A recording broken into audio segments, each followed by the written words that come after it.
Hello, everyone, and welcome to Eternal X Wolfpack Paranormal, the podcast. I am your host, Shawn Ellis. Tonight, we have a great guest with us. She is the CEO of All Access Network Television. She is a paranormal investigator. She's a shaman. She does Reiki and other things as well. She started and Repossessed as well. And she is also one of the hosts of Serial Killers, Supernatural, and Murderers. And I am froze up.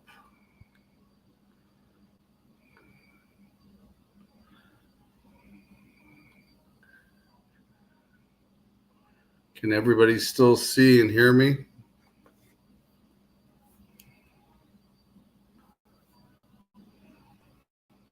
Let's check this out here real quick because I am froze up.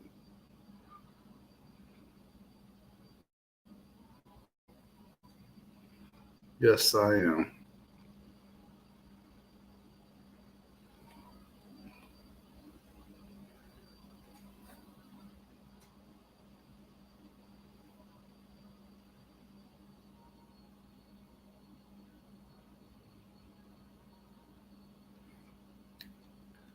I am froze up. I'm going to drop out here for a second and see if I can't reset it here. Hang on.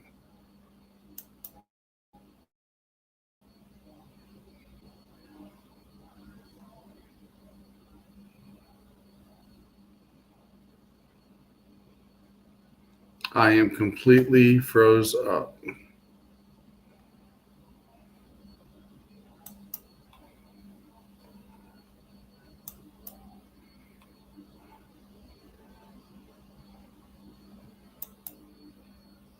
There we go. I'm back. I was froze up for a minute. Sorry about we had some gremlins going on here.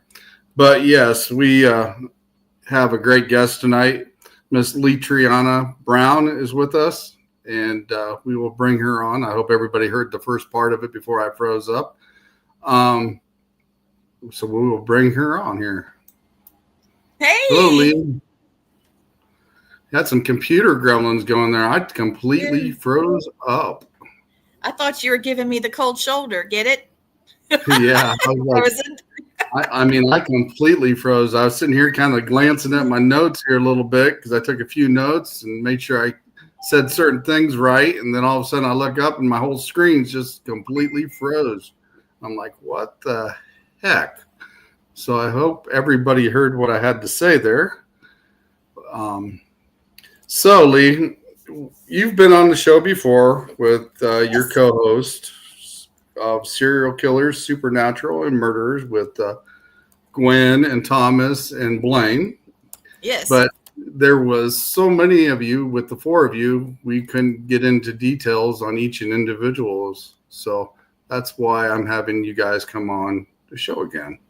Fun. Thank you. So what got you into the paranormal, Lee? Well, family members were into it. I had a lot of family members that sat me down at a young age. Hey, Thomas, thank you for watching. And Susan's in the house as well. Susan Victoria. Hey, Susan, thank you. So when my grandmother and my mother said, look, you might have something happen. This might be something you experience, but might be when you're a little older, And so I thought, oh my goodness, now let's see. She said it might be like this, and let's see if it does. And I just prepared myself, and then when it happened, I kind of knew what was going to happen and what I would see and hear. And it was very similar to what they had prepped me for. And so it was a family thing. It was very meaningful, very loving, very protective. But they prepared me for what was coming. I was extremely, very lucky. So did it kind of scare you coming into this new phase of your life?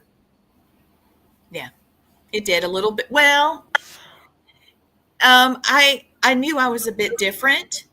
And have you ever watched Wednesday Addams or the Addams Family? You Yeah. know how they always knew they were a bit different. Mm-hmm. Well, I say Wednesday because she's the kid. I was more like Morticia, but not, in child form, I guess you'd say, because I Right. knew I was different. My dad wrestled alligators, Tarzan movies, and did all kinds of fun things with animals, and was trying to study their languages and patterns with the languages. And I believe that some of the things that, ooh, I just got an idea. Some of the things that he was studying at the time might cross over in what I'm Mm-hmm. doing now. This might be something we need to talk about. Yeah. I mean, Yeah. if your dad was working with animals at the time and trying to understand their language and stuff, that would Mhm. go into Yeah. I communication was, with the other animals as well, especially yeah. you said alligators and reptiles and stuff like that as well, didn't he? He was a herpetologist and mammologist. So I grew up with wolves and monkeys, and I had a pet skunk. I had a possum. His name was Smiley. Oh, he was so sweet. Raccoon. His name was Bandit, and he was a pain in the tail. Oh, he was something else. He'd get my earrings and flop them around. Mom's too. We couldn't have anything. He'd take it and put it in his little nest. We had to just, you know, try to keep him in a playpen, basically. And we were trying to figure out how they communicated. And whales and dolphins were the ones that were the easiest to study during that time. So, yeah, I think, why didn't I think of this? That's crazy. So I'm going to look into this. I've got some of his old files. Maybe we got some Look things we need to talk about. look into them and see what he come Mhm. up with. Maybe it will Yeah. cross and do what you're working on right now as well. Yep. I think so. Maybe that was the hint, of the fact of him doing that back then, and then you said your grandmother and your mother is the one that helped you get into your stage of life to where you are now, Mhm. right? Yep. I started learning about mediumship. Well, the mediumship part wasn't really taught. It's just something that we had and to expect it.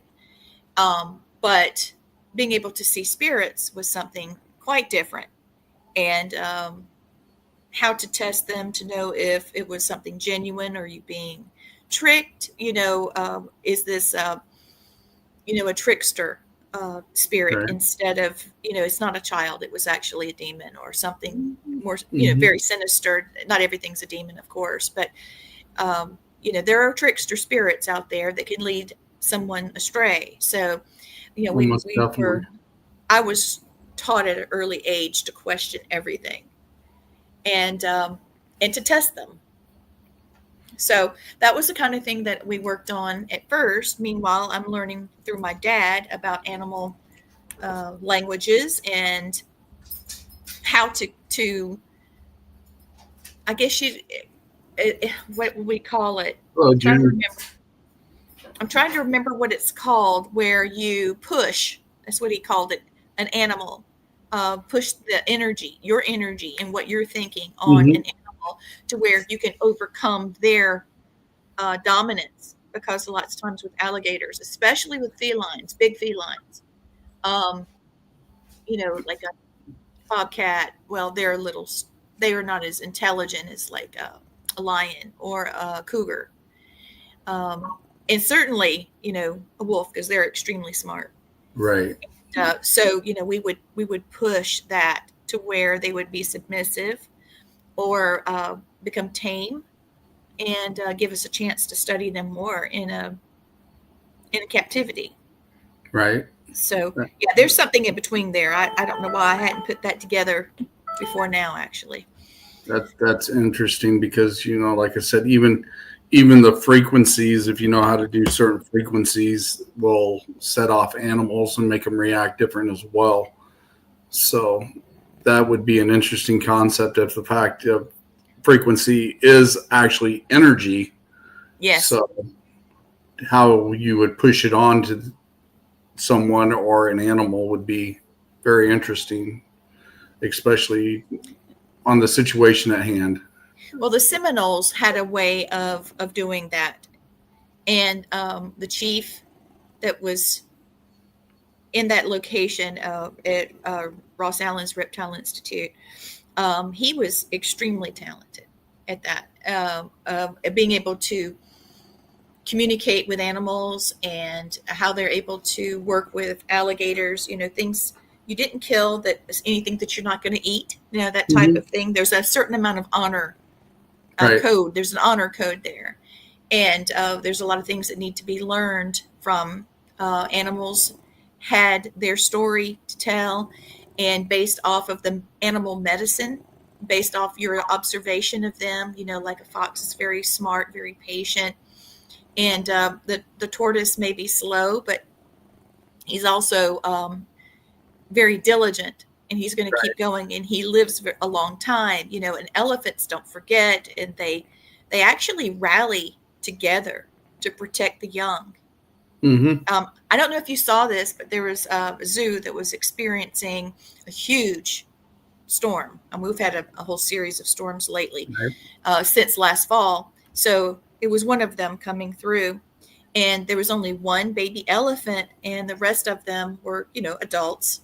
And during I believe it was an earthquake, I don't think it was a storm, they all rallied around the baby in the center, and they made their bodies a barrier to protect the baby. And even with snakes, like rattlesnakes, if they fight, they'll strike each other, but they don't actually open their mouths. They'll like headbutt each other. Even honor within snakes, humans are really, we're going to be the ones that there's no honor. Sometimes, we don't follow our own instinct. We hurt people. And that's one of the reasons why I'm fascinated by serial killers. I'm trying to figure out the mental breakdown of what makes a psychopath. Is it made? Is it born? I know that it's both. And, when we talk about killers like Ramirez, or Ed Gein, it's definitely made. Right. And, so do you think it's a combination of the environmental with what they're brought up and how they're brought up, yes, along with attachments that come with them, because they have to hit an all-time low in order to get that phase to, how do I say, get that low to be determining to do something like that. Right. There has been, for the most part now, the serial killers or murderers that are made, there's constant belittling and abuse and physical abuse, neglect, mental anguish, and neglect to the point of, I don't know how else to say it, but where it's a miracle they're still alive. Some of these children, it's just unbelievable. And then there's something that comes along that's a stressor. Like take, for instance, for Berkowitz, he had a stressor that his mother died. So he goes into the military, but when he comes out of the military, all of his friends are gone. He's all alone. His father's remarried, and he has a hormonal thing that's kicking into his young adulthood, and it hits head on with the trauma. Plus, he also has a serial killer personality anyway, and so it was the most horrible storm. So, I mean, if you look at Ted Bundy was made. He wasn't made. He was born that way. He was absolutely born that way. His family loved him. I know that there's some problems within the family, but he hid it extremely well. He may have been dressed like a prep with the bow tie and the docksiders and, looking that look, but inherently his violence and sexual drive was connected. And he could not take rejection, and there was a stressor there too. His girlfriend broke up with him. So that would actually put him into the stage of insanity because he couldn't able to control what he was doing, and that drive just pushed him over the edge. Yes. And but I don't believe that Edmund Kemper was born a psychopath. I believe he was made one. I mean, he's a towering man, huge man, 6'9", huge person. And, he was forced to sleep as a child in the basement on a dirty mattress because, his mother was saying, I know you're going to rape your sister. And she would say, I can't go on a date because of you. If I bring him home, he's going to see you and he's just going to leave me anyway. And it's all your fault. Wow. And I mean, just the things that she would say to him. And he said that the majority of the things that he did, like killing her pets and burying them from the neck up, looking at her window. So whenever she looked out the window, she could see him and they could see her, that kind of thing. I don't even know that she realized what was going on with that. But wow. She just kept going. He killed her and took her vocal cords out of her throat and put them in the garbage disposal so he could stop hearing her voice.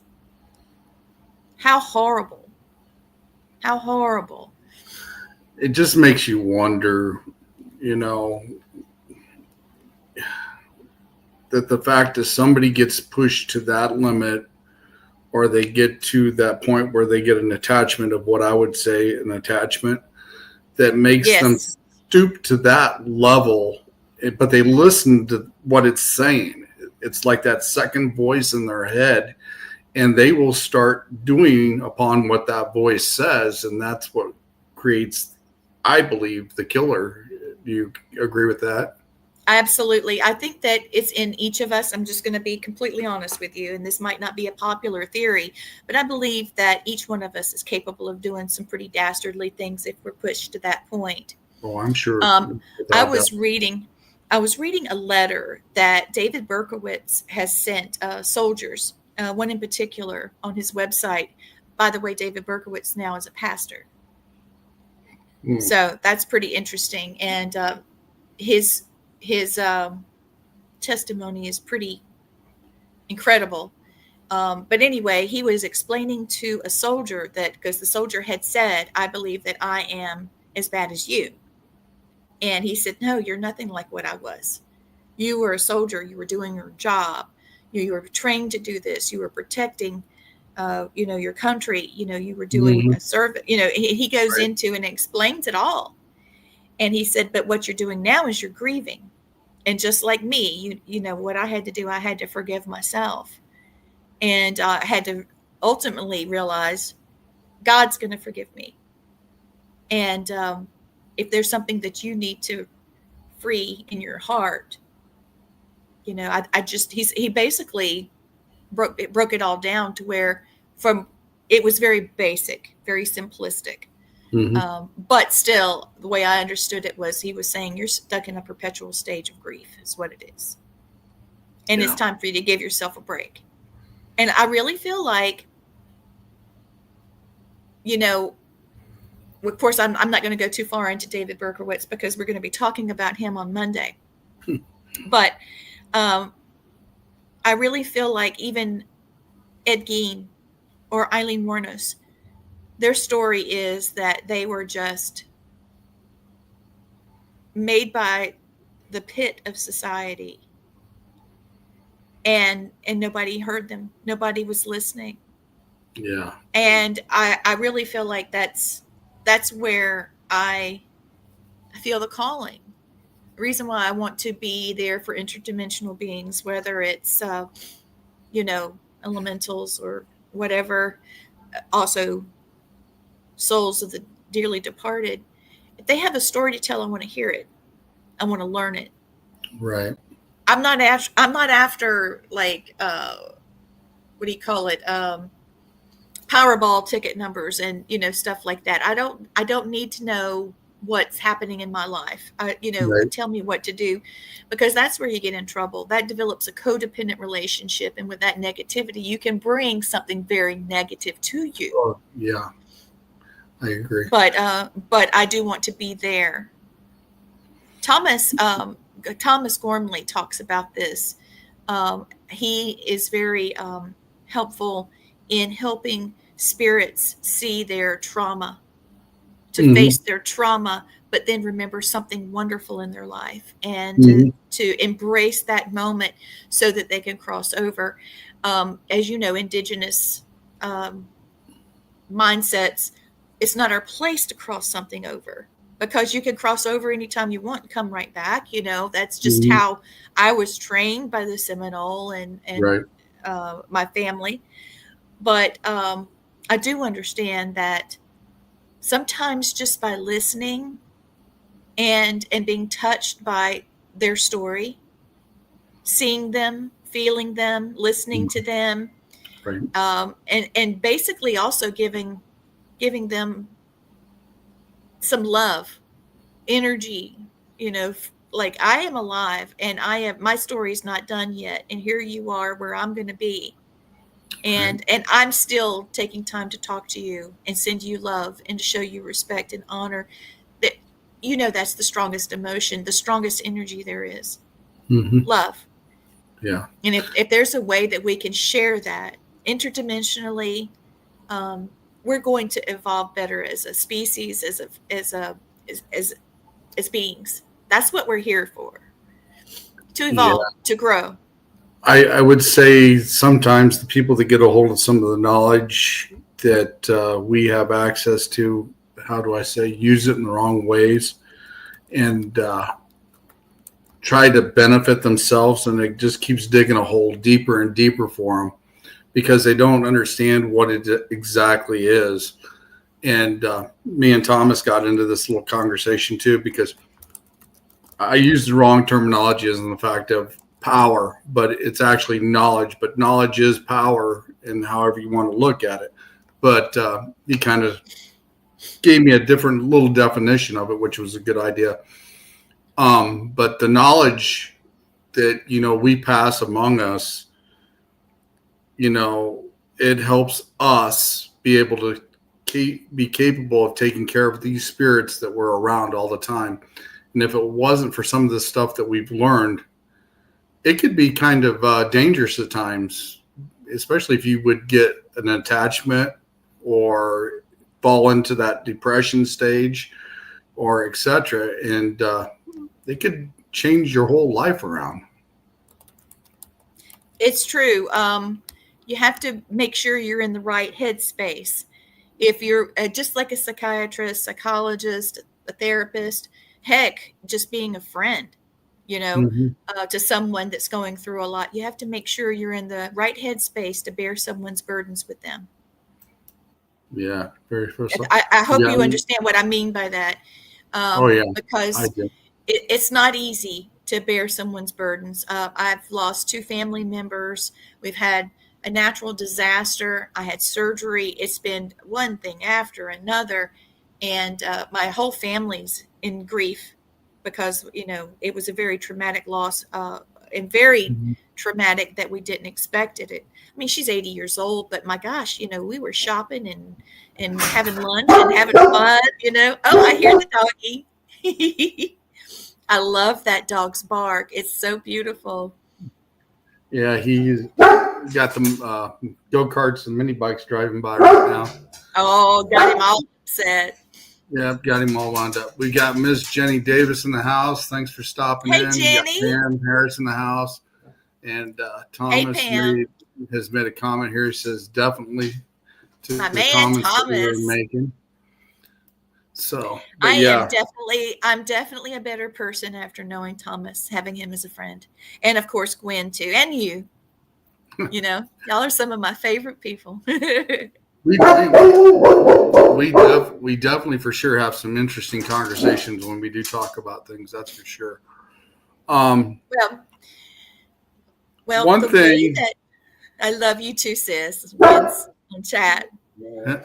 Um, one of the things I wanted to throw at you, when we talk about our ancestors as shaman, we talk about our ancestors and making them happy, as we struggle through trying to learn our, family language, and I would have to learn several. I would have to learn Gaelic, the Irish, there's a whole thing there I need to learn. Norwegian, Cherokee, Iroquois, Creek. I mean, I'm just a mutt, Hey, Tracy, thank you for watching the show. My goodness, I've missed you. So, but as we're learning who we are, where we came from, where our genetics came from, our ancestors,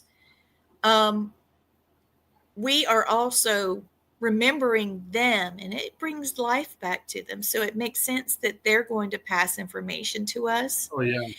Even if it's through our DNA. As you know, I don't know if our viewers have understood this, but there is a such thing as epigenetics.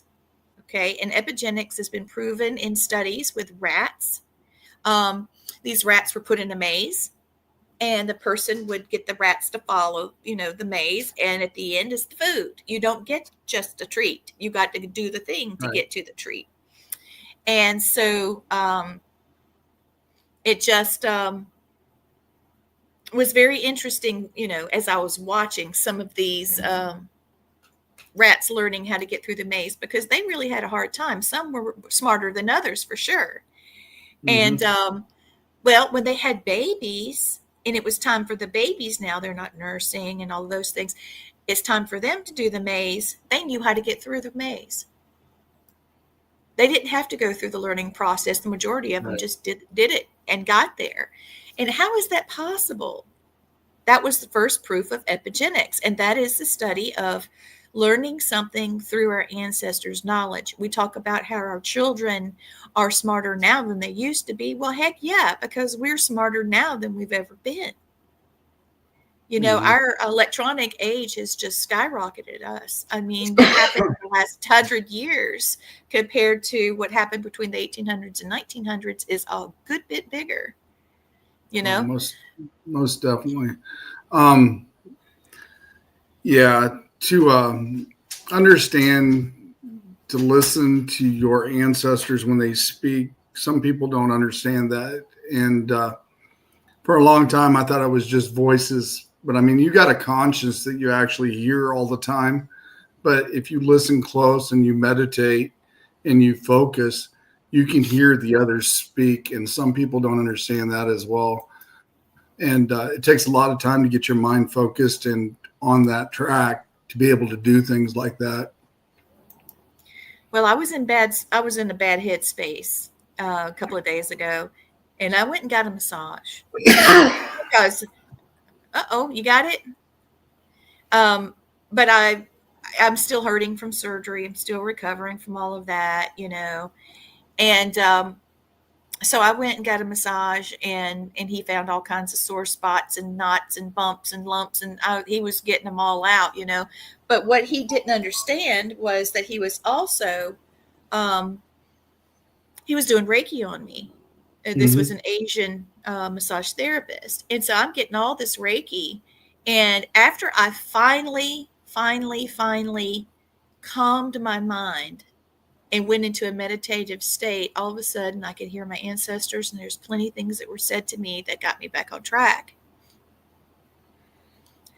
So you're welcome, Pam. I was so happy to help you with the book cover and introducing you to the publisher that I use, Vicky Peplow.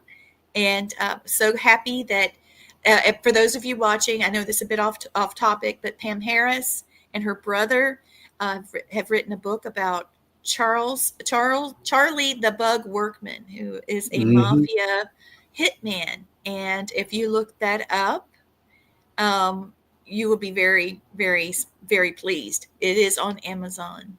Yeah. So please look that up. She's a wonderful guest on my show. Thank you for watching us, Pam, and showing support. Yeah, Pam's been on my show several times, and I used to co-host with her on Serene Divine as well. And we would read tarot cards for people at night because Pam's the night owl. So I am too. but we would sit up and read tarot cards at night. So we also have Tammy Christensen that's on here. Thanks for stopping in. And like I said, Bratty Girl. If I know I pronounced that wrong. Bratty girl. Girl. That's her name is Tracy. Tracy, I've missed you. She said her Facebook's all messed up, but she can get notifications. So thank you for watching. I've missed you. So you were talking about the Reiki part. Is that what got you into Reiki? Is after you went through all that? And what's your experience been like since you've learned Reiki and become a Reiki master? I was trying to figure out how I was able to understand being able to send energy to animals, to be able to push them, to get them to do the things I wanted them to do. And it wasn't just a trick of the mind. I wasn't cracking a whip and blowing a whistle and doing a chair. You know, I wasn't taming a lion, because that's pretty elementary. I guess you'd say elementary mental processing, because a lion doesn't see a chair. It sees 4 sticks coming at the bottom of the chair. So it's constantly seeing these things coming at him. And there's a whistle and there's the whip cracking. So all of this is going on. And so the lion is overwhelmed. So it sits down. And people think, oh, he tamed the lion. No, that's how the brain works. Right. I don't mean that. What I'm saying is, if you're 500 yards from a cougar in a cage and you feel it looking at you and you're doing something, you turn around and it is looking at you and you're looking back at it. And then there's a conversation that happens between you and this animal to the point where it will sit down. It will not only sit down, but it could actually, you can befriend it. You can, feed it. My mom was fantastic with it. So I knew that we had some kind of ability and I wanted to know more about it. And as I talked to other people about it, finally somebody said, hey, I found something. I need to show you something. And I already learned a lot of touch healing through some other methods that other classes that I had taken, other experiences that I had. But when I had someone sit down with me to learn Reiki, at first I was very confused because I was thinking, now, what has this got to do with the Japanese? What's all these little symbols? This doesn't look right. This seems too complicated. This just seems way too complicated. I didn't do any of these symbols and get my mind into all of this when I was doing this in the compound in Florida, but I was doing it. And then I had to remember, it wasn't a matter of how to do it. It's a matter of getting your mind to that point so that you can do it. And this is the way these people did it. So it wasn't a matter of what they did. I wanted to learn how they did it. So I just went through the process, And so I started going through the process and I started experiencing Reiki myself. And then before long, I was able to do Reiki. And then I had a Reiki master that was teaching me. And then she was just a lot more loose about it. She wasn't the typical Usui method, detail-oriented Reiki master. She said, it's not about the symbols. It's not about the teaching. It's not about this person or that person. We're getting lost in the sauce, as she would say. It's a matter of knowing that this can be done and owning it and doing it and mastering your own mind and connecting your mind with the creator. And I've met some people that do things totally differently than the way that I do it. Oh, yeah. And, but it still works. You just have to be careful that you're not using your energy when you're dealing with Reiki, because you can make yourself very sick. You can, just like working too hard or eating too much, akin to the feeling of gluttony, that sin of gluttony. When you get too far into something, it can make you sick. It can overtake you.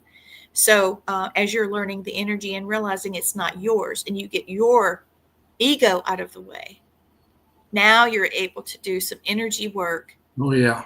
on behalf of what your client needs, what the Oh, situation most entails. definitely. Most definitely. Actually, my Reiki mentor is actually in the chats right here, Miss Tammy. Really?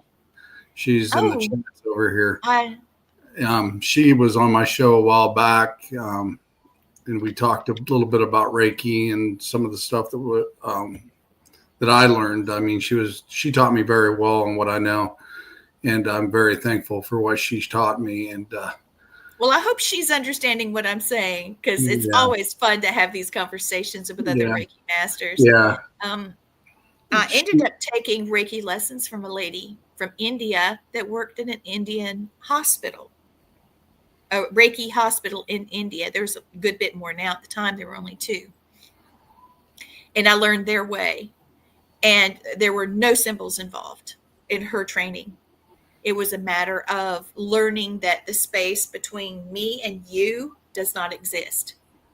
There is yeah, no space. There's only right. energy there, and being able to flow through the energy and understanding what the energy can do and how you are part of it. Oh, most definitely. One of the things that I started when I got into the Reiki part, and my mentor was teaching me. The first month, I started seeing those symbols, and we started breaking them down because, to me, they come in dreams, and they were like hieroglyphics, and we broke them Ooh. down, trying to figure out what they meant, and we broke them down to find out what they were. Um, and then, like I said, she bestowed upon me the Menaki rights. That also helps me ground with everything around me and be able to take bad energy into good energy. And Yes. that that has helped me tremendously. And a lot of people don't understand that. And I know you would if you walk into a room and you feel that super heavy presence. It doesn't probably bother you or me like it would somebody else, but we know how to manipulate that energy. Or other people, it's got, Yes. oh, it makes me feel sick. Yes. It makes me feel sick too if I start to try to figure out where it's coming from, its origin, and then I start coming into the story of why it's negative, and then I start getting sick. But what I know that I can do now, I can't do it, but it can be done through the energy, and I know how. I know what the mental process is to make that happen. You can actually absorb it. Mm-hmm, You can turn it around back a different way. You can block mm-hmm. it, shield it, reflect it back. Um, there's a lot of things that you can do. Oh, I didn't mean to bring that up. I'm sorry. I was swiping my screen on my computer. I brought I Oh, brought you that did up. it. Okay. Yeah, I was just wiping my dog's hair off my keyboard, and I popped up.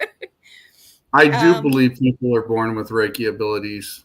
I think we all are. We just got to be able to understand it and channel it. I And a think lot of that, people don't understand it. well, between you, Tammy, Gwen, and myself, this is something really we need to think about, because as you have children that are born with the knowledge that you have, and basically at that point they're remembering because it's already been, implemented into their brain Mm-hmm. because they were inside of you as you learn something. Right. Um, now, how do they handle it? How do they handle the fact that they know Reiki? How does a child that's in Little League football that knows Reiki, you know, if they are, when there's somebody that gets hurt on the field, how do you train a child to focus on the game and not go over to the hurt football player and do Reiki on them to help them heal? Right. And Just like yes, Tammy. Tammy's right. Yep. We all We have all the have ability. it's the intention. What One of is the the things I intention? one of the things I found out that it was really curious that made me even want to learn more was the fact when somebody would stand like 8 to 9 feet away from me, maybe even 10 feet away from me, and I take my hand and they put their hand up and they could feel me writing in the palm of their hand with their finger, and it would freak them out. Or you take your energy above their hand and they can feel that magnetism between your hands and stuff. That's what really made me curious and started doing other things with it. That's a little bit qigong. I went to a course. Yes, that's right. Little children do not need to be suppressed any longer. But what happens socially when, kids are looking at them going, why aren't you worried about going on the field? Why are you over here with me? And meanwhile, you've got, oh, he's going to be a nurse or he's going to be a doctor. They don't understand what's going on. And with Reiki attunements and Reiki energy comes a lot more, because soon your eyesight changes and you're able to see things. You can see energy, you can hear energy, and it's not with your ears and your eyes. It's a whole different type of sight.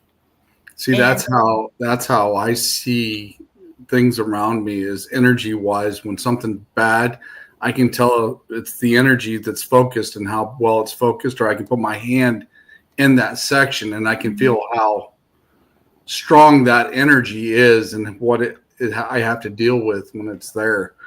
That's one of the good things that I've learned while doing Reiki, is the fact I can decipher that good energy and that bad energy very quickly. And that does help a lot. And that sometimes when people like murderers, serial killers, people that have been abused and now they're crossing over because their life was so chaotic and there's so much chaos, if the trauma is not so great that it sends them in a turmoil of mess, let's say they're able to go into it in a peaceful way, go into, enter the next life. I do see the negative energy and the negative trauma peel away from the original soul. I've seen it. I've seen it in haunted objects, which is why I got so involved in haunted objects. Are you able to feel the energy off those objects if they're bad? Because I can go up to them and actually feel that energy when it pulses off something. Yeah, you'll be able to feel it. You'll be able to feel it on my objects that I have in the lab, especially. But here's the thing: the objects in the lab has a tendency to approach different people different ways. And that was something that was really fascinating while I was doing the show. I could see, like, there was one gentleman that came in, he's an actor, and he went into this oddity shop and he went to buy a haunted doll. He wasn't really looking for a real haunted doll. He just wanted a haunted doll for a movie. It needed to be basically an ugly baby doll, an older, ugly baby doll. And instead, it was actually haunted. And it was haunted by a little girl that was in the hospital, and she was abused, and she was hanging on to the doll because it was comforted by the doll, and nobody else felt anything but him. Mm-hmm. And I told him, I said, this doll would not be the same with anybody else but you.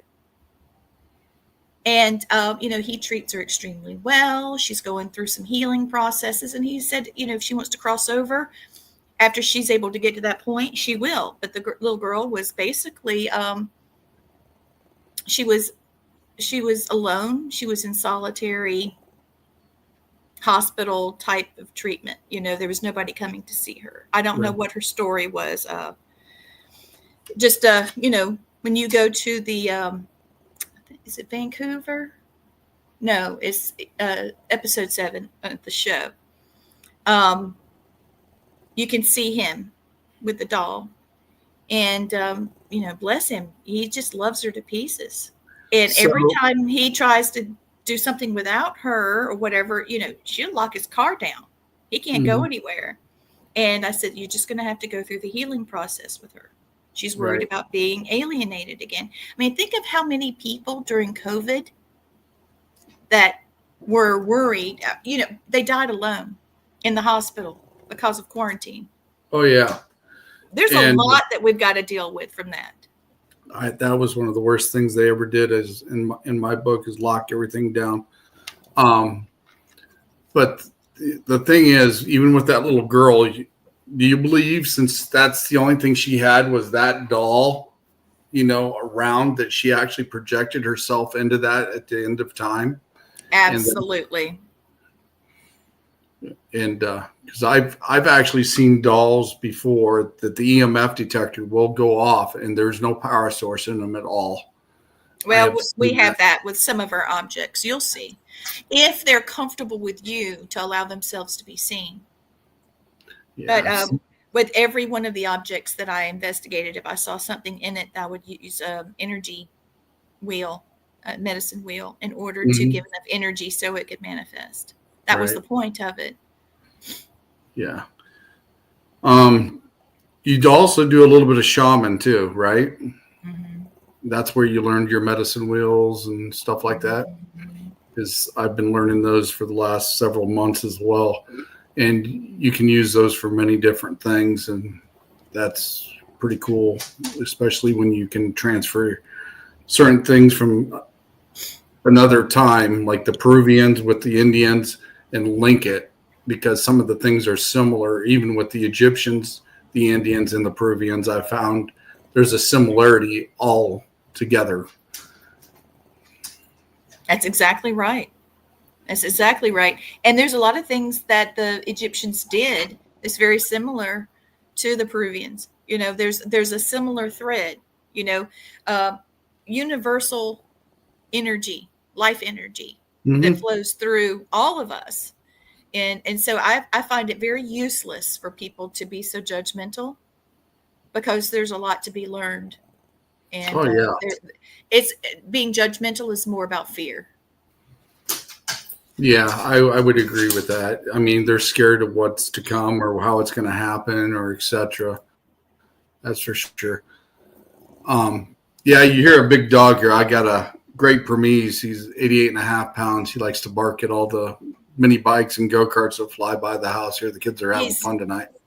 He's beautiful, White. He's so beautiful. But yeah, they're driving by and he keeps barking at him. He's guarding the house. So we've talked a little bit about everything. So you were the founder of PROS. What is PROS? PROS stands for Paranormal Research Organization of the Southeast. And that was the first time that we decided to take a paranormal stance as a team, looking at some of the work that my grandmother had done, some of the work that my husband and his family had done, because they had paranormal experiences of their own. And then we went as a team to study these things with equipment, without just, going in looking for personal experience. We went in with the understanding that we were there to heal. We were there to try to capture as much evidence as we could. We started taking in residential cases, and that was something fantastic. Helping people, watching people communicate with spirits that were in their home, learning how to coexist, being able to bring peace to that, and show love with that. That was a lot of fun. That was very, very rewarding. Right after that, I joined a Spiritual Warfare Alliance team, and we took on some extreme paranormal cases throughout the Southeast, and we traveled all over the Southeast, looking for the strongest paranormal cases, the most fearful ones, because they're cases that had already been through a team or two. And so they were calling us in. Look at that beautiful boy. Look at that beautiful boy. See if I can change the settings here so everybody can see him here. Oh, this is the one that's been barking in the background, guys. Hey, Guardian. Hey, Guardian, you beautiful baby. Hey, with the little black nose. Hey. He's about a year and 5 months old now. Like I said, he's 88.5 now. So big baby. That's in the background. He likes to get his airtime once in a while as well. Yeah, he's a diva like mine. Luna's asleep, so she's out, or she would be over here looking at you. Yeah, but You also are the founder of Family Spirits International. Yep, Family Spirit. That is a group that was just our family. I started a podcast called Family Spirit, and it was about my family and the spiritual activities and experiences we had. A man that is an agent reached out to me. I've been posting some things, and he was fascinated, he said, and wanted to hear about the children. And right after I started doing my podcast, the next thing I knew, I was doing my ghost story called On Camera, and then I was doing Ghost Inside My Child. And so, just kind of went from there. And when during this time, you have to remember this is about 14 years ago, between 12 and 14. I can't remember exactly, at least 12 years. The show actually was more radio based. I was doing live stream, and then I went radio, and it was picked up and broadcast from the United States to Australia, and then Australia it went to Europe. So that's where I added international. So awesome. I did that podcast. I did that one for, like I said, at least 12 years. I was using live stream. Well, you were also, some people may or may not know this, starred in Repossessed. How'd you come about doing that? That was strange. It was COVID, and we were, locked down. So we're all streaming stuff because there's nothing else to do. And I started writing our book, the family book called Family Spirit, which is named after the podcast. The podcast was about family. And I saw a lady, and I just knew she's the real deal. She does exactly the same way I do about feeling a room, feeling objects, and she's fantastic. And I just loved her to pieces. She's so sweet. So I was just thrilled. And so I found her on Facebook, sent her a message. She sent me a message, and she invited me to be on her podcast. And it was video. And her producer that was doing the show, and I was watching it on Netflix, she said, hey, he wants to have you on as well. And so off we go. And I didn't know she was in UK and then going back to Canada. And we were on the show together. And I mean, we had such a connection. I was just crying and happiness. She's just an amazing lady. And then she calls me about 11 something at night after we'd been talking and whatever off and on through the week. And she said, Lee, this is serious. Do you want to be on television? And I said, yeah, sure. How did this happen? She said, someone's called me and I've referred you. And I was like, no joke. So I threw on a bra and pulled my hair back, put on some lipstick because, I was in the bed, and so I get on, I hit a link. I don't even know what we were on. And all of a sudden, boop, there she is. Because, I was in my nightgown, I just, I just did something. And she hired me on the spot. And she said, now you're going to be doing the show. Don't forget. And I'm going, yeah, right. Yeah. And so, I was thinking, God, I got to lose weight and I got to do this and I got to do that. And she's like, you need to start getting your passport. And I kept thinking, I'm not going to get my passport because once it's sent off, if it gets stuck like everybody else is telling me theirs got stuck, right, it would be forever. I didn't know when I was going to get it back. And I found a way to expedite it, but I would have to go to either Dallas or Atlanta, whatever. So I waited and waited and waited. She called me back and she said, I've got somebody we need to do a compatibility call. Mm-hmm. And I thought, okay, great. And I got on there and this guy, Shawn, I'd have killed him. Oh my Lord. He has more gel in his hair than me. He was all swollen up, big muscles, and and he's on there talking about me, I, and he wasn't asking me anything. And I was asking him questions. And it was all about him, like he was dominating it. And I just went. And meanwhile, the producers are like laughing and stuff. And so they called me back and said, okay, we think we might have somebody else more suited for you. And then there was another person. I'm like, this guy's boring. Mm-hmm. Boring AF. No, we're not doing this guy.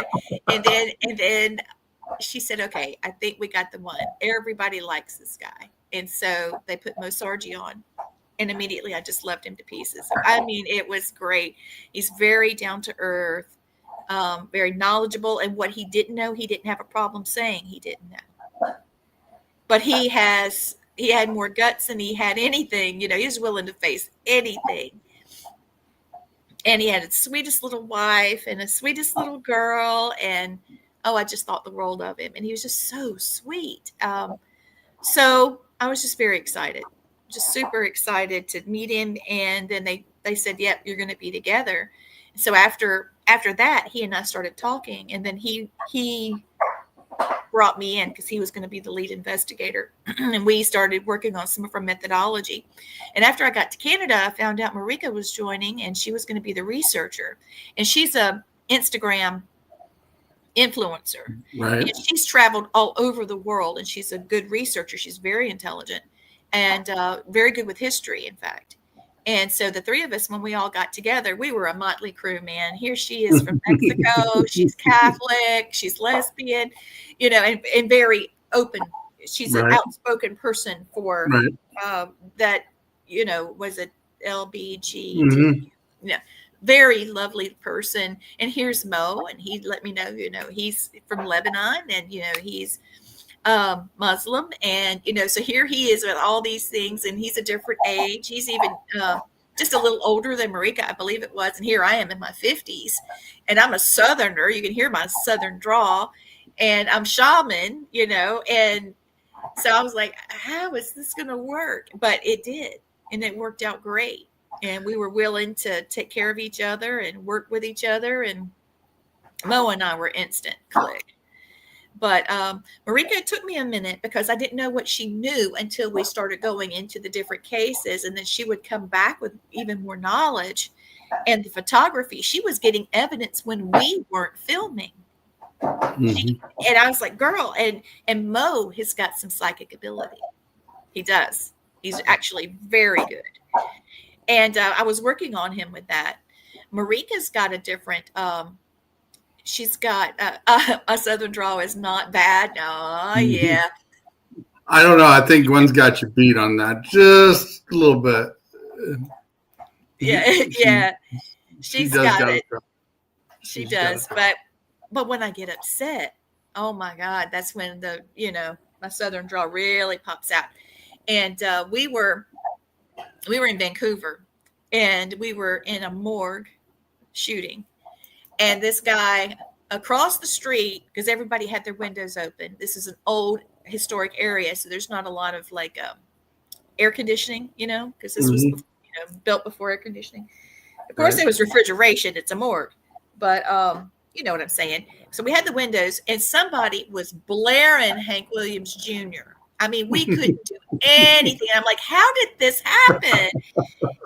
And so all the producer assistants are going all over trying to figure out where the music's coming from. So my redneck butt goes to the window, rolls the window out, and I said, cut that music off. We're trying to sleep in here. It's midday. They cut the music off, and we went back to filming, and Mo was like, oh my God, redneck, come to town right here. And I was like, I got the video of that somewhere, because I was cussing and being all redneck, and I was like, I can't believe I just did that.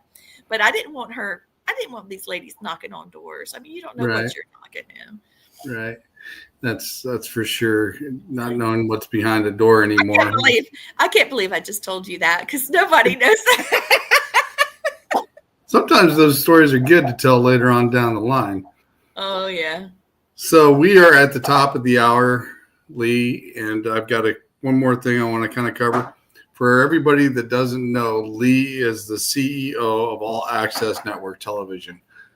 And one thing I would like to say to you personally, and to Gwen as well, I know she's backstage listening, I'd like to thank you both for the opportunities you guys have given me and helping you guys with all access as well and helping me out as well. Happy to do it. I mean, when you came along, don't mess with Lee. Lee and the redneck girl. She is a redneck girl. But no, whenever you came along, you found your tribe, man.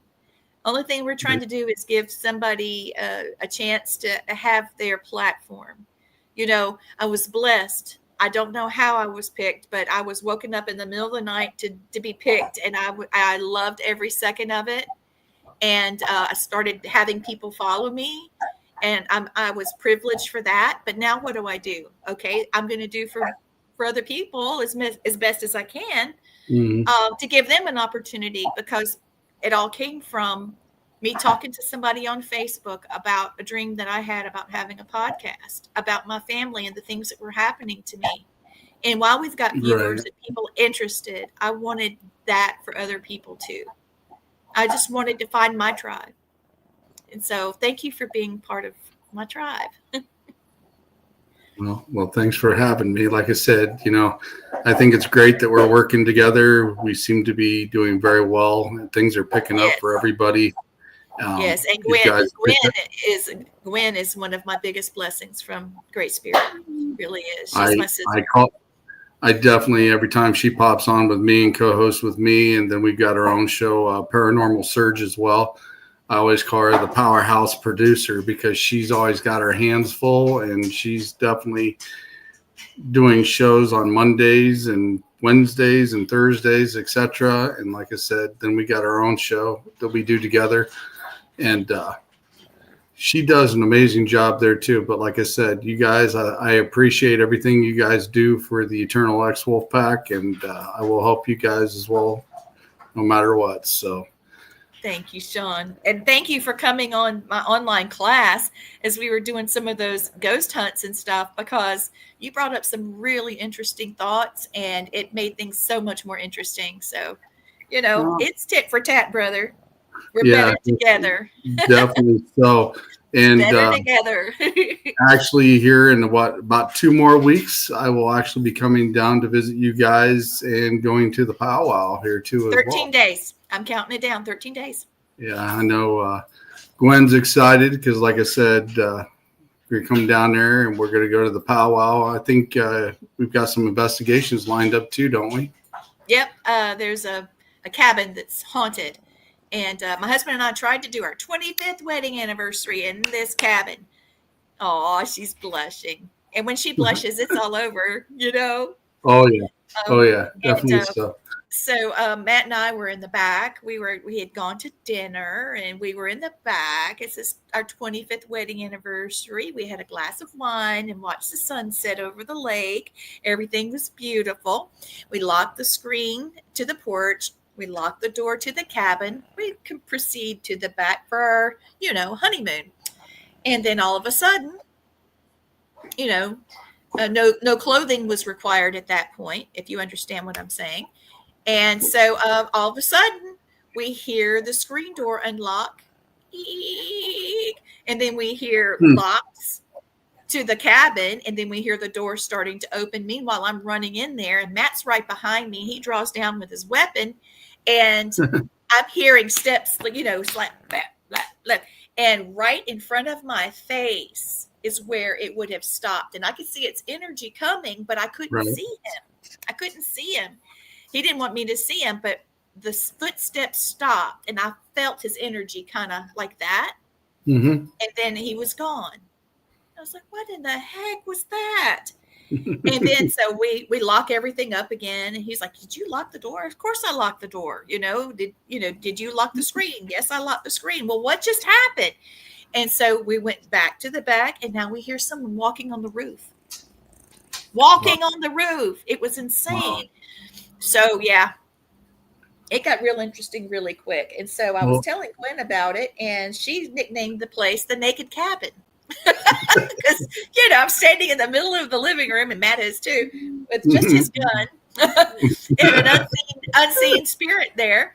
And so, yeah, it was really interesting. And then, yes, brown chicken, brown cow. That's what you go. Brown chicken, wow, wow. That's what it was supposed to Mhm. be. But anyway, we came out Yeah. and I noticed there was I believe there's a burial ground there, and there was a horrible massacre there. So there's a lot of history there. And so it definitely needs some healing. But whatever was there was letting me know. Yeah, Well, he's I'm there. definitely looking forward to coming down there and visiting both of you guys and all you as well. I'm sure we're going to have a great time when we're down there, and we'll have some pretty deep conversations, I'm sure, as well. So, Oh, yeah. I can't wait for my objects to meet you. sometimes they don't like me, though. I've been to locations, me and my Reiki mentor has been to locations, and they don't like us being in the same room sometimes. They want us to leave. Well, they'll So, have to behave themselves. but I have them come over to the spirit box and say, leave. And we've had to leave just so that the people on our team could communicate with what was there, because they just don't like us being there. Sounds to me like there was something else there with you. Maybe your ancestors was there saying, "Don't mess with him."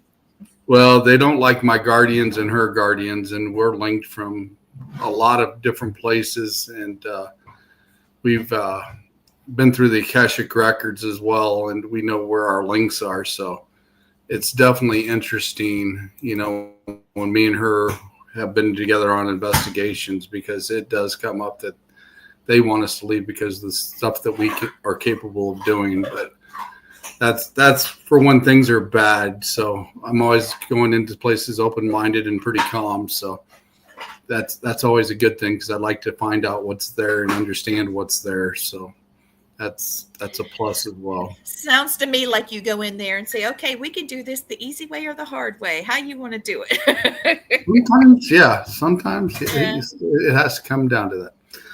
All right, Lee, I'd like to thank you for coming on tonight. And like I said, I'm looking forward to seeing you guys here in a few weeks as well. Yes, I'm so excited. Can I end with a Cherokee prayer? It's short. Yes, go for it. Great Spirit, who made all races, look kindly upon us, the whole human family, and take away the arrogance and the hatred which separates us from our brothers. Aho. Thank you. Yeah. Is there anything you'd like to plug real quick before I drop you backstage? No, I think I'll be releasing that later this week. So thank you. All righty. Thank you for coming on, and I'm going to drop you backstage. Thank you. Yes, that was Letriana Brown, the CEO of All Access Network Television, paranormal investigator, shaman, the founder of Pros and Family Spirits International, Reiki master, and she is also one of the 4 hosts on serial killers, supernaturals, and murders. And check that out on Monday nights as well. They do an amazing show. I've got a couple things here. I'm going to check the comments here real quick. See you tomorrow, Thomas says, and see you next time. Thanks, everybody, for dropping in. I'm going to run a few commercials here real quick as soon as I can find them. So here we go. The first one right here is this one. Check this out, guys. One you want to go to.